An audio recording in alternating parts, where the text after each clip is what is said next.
حضرت یونس علیہ السلام خپل قوم تا دعوت چلو او الله وتویلو چې قوم ته دعوت چلوا دا قوم د خدای مسلمان کی نینوا خار ته الله لګلو دا قوم هم پر دې قوم لګیا دی وته نصیحتونه کوي قوم ایمان راونړو اخره کې تنگ شو یونس علیہ السلام الله ته وی الله ز سوکم وی دې قوم لاخری او دمکی ورکا ورته وایا چې ستاسو باندې دا الله عذاب برازي عذاب بسنگی لومبه دریر وزه بم د مخونو شکلونه زیړ شي بیا به دریر وزه ستاسو د مخونه سره شي او بیا دریر وزه بم مخونه تک تور شي او په لسمه ورځ به د الله قهر او عذاب در باندې راځي اوس هم خو خپل د ایمان راوړی او کنه راوړی حضرت یونس علیہ السلام قوم ته دا ټولې خبرې واورولې چې وویرولې نو په کار ده چې یو قوم ته د الله سخت واوري د الله د طرف نه دمکی ورکې او دا قوم پوه شي او توبه وباسي خو بعضې قوم ناپوهی هغه چې عذاب پې راشي خو خدای ته چغه وباسي قرآن شریف کې الله فرمایي خو چې کله راحت راشي نو بیا ته غار څه یېري بیا ته دا یېري چې پرون خو په ما تکلیف راغی او ما توبې استې پرون خو مې زوی ناجوړه او ما توبې استې پرون خو ما ته دشمنی لانجه جوړه شو ما توبه استه او اوس به توبه یې شو دا خدای قهر او غضب را نه ير شو نو بعض قمقل خلقی دا قوم قمقلو بیوقفانو یونس علیہ السلام ته به سزاګانې ورکولې او یونس علیہ السلام ته جزا مونږ سره دا خبره مکوا خیر الله په حکم یونس علیہ السلام دی دا دعوت اوچلو دا دمکی ورکلا قوم اونه منون دی تر روان شو بار روت او ور الله چې وتویلی خدا الله خبره خو ټکی بار روت او په سوچ کې دی چې لس اخیری ورځې د دوی د جون پاتې دي اوس به عذاب شروع کیږي نو دی دا یو پوټی غوندې یونس علیہ السلام دا یو چلو کو چې الله سره مشوره ونکړه چې خدای ز سو کم زما سو حال بی دلته ایثار شم او قبل کلی تلال شم ځکه د پیغمبر ډیوټي خدا الله د طرف نه نو زما ډیوټي به څنګه ایسو کما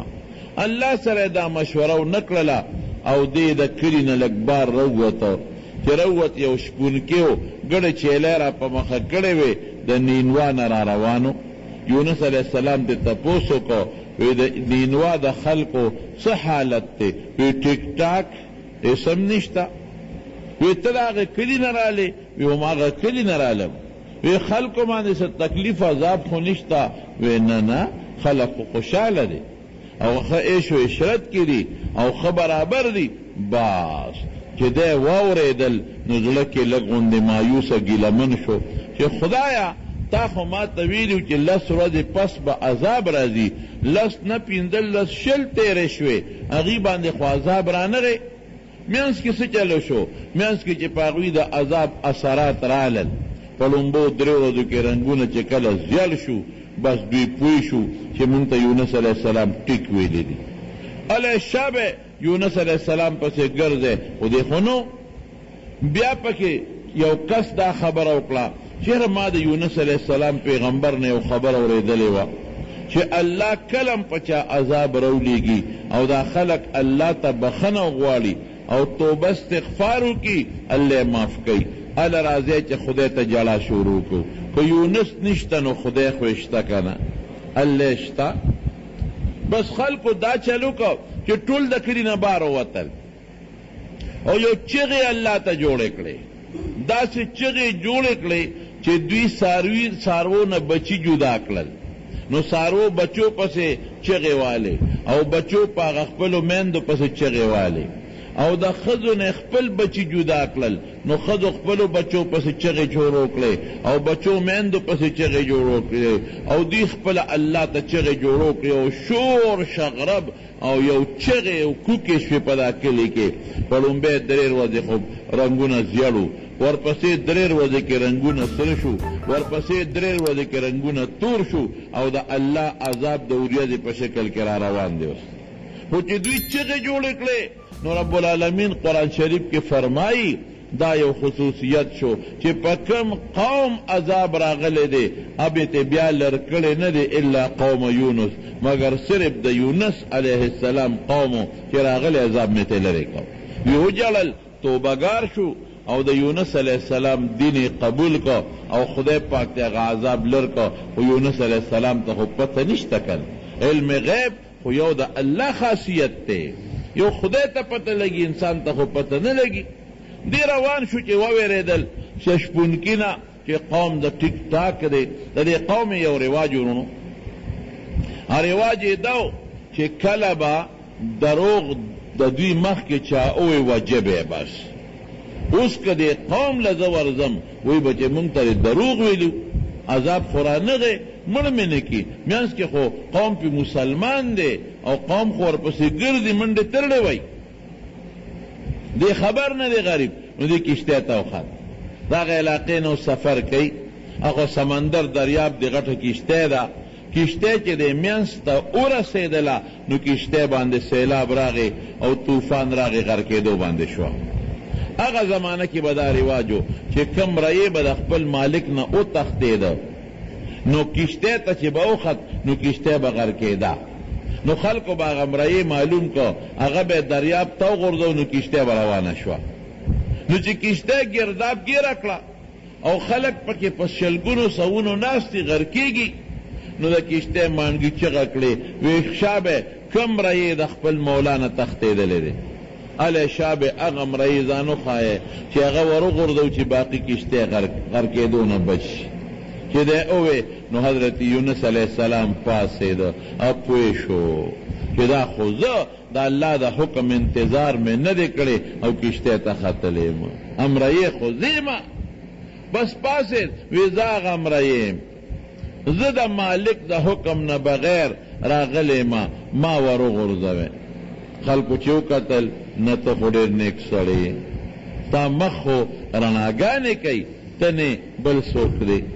قراندازي پکې وویستله او د ده په سر به راخته قراندازي پکې وویستله او د ده په سر به راخته بیا قراندازي پکې وویستله بیا د ده په سر راخته بهر کې دریاب ته وغورځم زما هغه اخري ټکي له راځم دریاب ته چې وغورځو نو یو کب الله ورته مقرر کړی و کب خوله وازه کړه او یونس علیه السلام یې الواق تیر کړ غونډې تیر کړ او چې څنګه تیر که الله کب ته وایي چې ګورې دې ما ستا خوراک له ستا خېټې نه دی در رسولو دا ستا خوراک نه دی دی به نه ته ازمې او نه ازمولی شي بس دې زما د حکم تعمیل یعنی ما تپوس نه دی کړی او وطن یې پرېښی دی او روان شوی دی نو دې ما جیل کې بند کړی دی ستا دا خېټه د یونس علیه السلام دپاره جیل دی بالکل کب لګیا دی په دریاب کې چکرې لګیا دی او که ته وایې چې دا په کب کې په ګېډه کې دی جمدي څنګه پاتې شو نو د مور په ګېډه کې ماشوم جمدي څنګه پاتې وي دا خو د الله نظام دی خدای پاک چې چاله جون ورکوي نو د کب په ګېډه کې موله جون ورکوي خدای پاک چې چاله زندگی ورکوي نو چینجیله د په کاڼي کې دنم رزق ورکړی دی جون وله ورکوي دا خو د الله نظام دی کب لګیا دی او صاحبه منډې ترړې په دریاب کې وی او د کب دا سرمن دا الله داسې کړه دته لکه د شیشې په شان دی او د دریاب چې څومره مخلوقات دي دا ورته ښکاري او کب لګیا دی سمندر دریاب کې یو سر نه بل سره پورې په منډو سر دی او دی ورکې پروت دی هلته سوی دی کب کله ویخله خټې له لاړ شي هلته سوی هلته یو ټکې وی سبحانک څنګه دی ربنا ظلمنا ربي لا اله الا انت سبحانك اني كنت من الظالمين لا اله الا انت سبحانك اني كنت فنادى في الظلمات دا آیات میرا یاد شو فنادى في الظلمات پاغه تیارو کې الله ته چغه کړلې فنادى تیاری سدي د شپې تیارم دا د دریاب تیارم دا د کب د ګیړې تیارم دا التفنادا فی الظلمات اللہ الہ الا انت سبحانک انی کنت من الظالمین. خدای دا ار قسم عیب نه پاکه. زه دا نه ویم چې ما سره دې ظلم کړی دی، زه ویم چې دا زیاتې ما ځان سره کړی دی. ګناه نه وه، که خدای منې کړی و او دې ته نو بیا به ګناه وه. خدای خو منې کړی نو، خو پیغمبر نه چې معمولی غوندې غلطي موشي ګناه به نه، نو د پیغمبر نیوک بیا سخت دی. لکه یو نږدې زوی دی او هغه غلطي کوي، نو پلار وایي چې پردي کوله تا ولې کوله، نو هغه نږدې وي نو هغه له سپېړه مضبوطه ورکوي. نو الله وایي فنادا فی الظلمات، په هغه تیارو کې الله ته چغې ووالې او څه وایي اللہ الہ الا انت سبحانک، خدای ستانه بغیر د عبادت لایق بل نشتا. اللہ ته د هر عیب نه پاکې، تا ما سره هیڅ ظلم نه دی کړی. انی کنت من الظالمین، زیاتې ما کړی دی. پکار دی چې ستانه مې تپوس کړی وي چې خدایا لاړ شم دې کشتۍ ته وخېجم او کو نه خېجم. اوس رونو واورئ، اوس دغه کب په ګېډه کې حضرت یونس علیہ السلام قید دی. الته کې اسمان کې د عرش نه گیر چاپیره چې کومې فرشتې دي، اسمان کې چې د عرش نه گیر چاپیره کومې فرشتې دي، هغوی الله ته وایي الله یو اواز اورو د سور وزونه، خو ډېر زیات د لرې ځای نه د اواز راځي، ډېر د لرې ځای نه د اواز راځي او ډیر د عاجزۍ جړا ده ورسره، ډیر د عاجزۍ اواز دی او ډیره جړا او فریاد ده، لکه چې خدای څوک چا کلک نیولی او په هغې کې هم دې لګی او تا یادی. دا څه مسله ده؟ الله وی او دا ما حضرت یونس گیر کړی دی، د کب ګیړه مې ورته هغې کې مې جیل کې اچولی دی او دا تاسو چې اوس आवाज اورئ نو دې وخت کې هغه کب د دریاب په ویښ کې په توره خټه د پاسه پروت دی او دې لګیا دی زما نوم اخلي. نو فرشتو الله ته چغې کړې چې الله ته خو یې معاف کړه، دې معاف کا. نو کب الله راوویسته، الټی کو یونس علیه السلام یې د دریاب په غاړه باندې وغورځاو. بیا الله پہ د کدو بوټي زرغون کو، هغه پہ سورې کو او یو چیلې به راتله صحرایي، هغې به ورته هغه خپله غولانځه مخکې کړه، هغه به اسکل، هغې سره الله تعالی سرمن هم پخه کړه او الله تعالی برابر کو. لیکن رونو اوس هغه بنیادي خبرې له راځم. د یونس علیه السلام واقع مې صرف دې دپاره ذکر کوله. قرآن شریف کې الله څه وایي؟ فلولا انه كان من المسبحين للبس في بطنه الى يوم يبعثون. الله وی کدی یونس علیہ السلام د کب په دې خېټه کې زما تسبیح نه وی نو تر قیامت پورې به مې د کب په دې ګېډه کې ساتلی و، دې کب له به مې جون ورکړی و قیامت پورې، او دی یونس ته به مې جون ورکړی تر قیامت پورې، او همدقه جیل کې به پروت و. خو چې زما تسبیح وی چې لا اله الا انت سبحانک انی کنت من الظالمین، نو د کب د ګېډه نه مې راوویست.